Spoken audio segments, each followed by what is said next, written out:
কিরে, তুই এভাবে শুয়ে আছিস কেন? কেন মামু, কি হইছে? হয় নাই কিছুই। তোর কি হয়েছে সেটা আগে বল। এভাবে নিচে শুয়ে আছিস কেন? একলা একলা ভাত খাইতে বইছিলাম মামু, কি আর কমু। হয়েছে কি বল?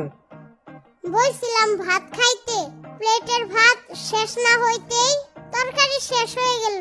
তারপরে তরকারি নিলাম, তরকারি শেষ হলে তো তরকারি নিবি। তরকারি শেষ না হইতেই ভাত শেষ হয়ে গেল। তারপরে আবার ভাত নিলাম। হ্যাঁ, ভাত শেষ হলে তো ভাতও নিবি।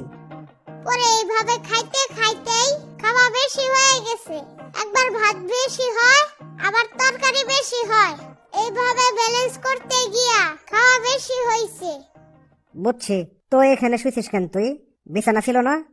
বেশি নড়তে পারতাছি না, বিছানা পর্যন্ত যাইতে পারলাম না। আর সেমি লাগতাছে।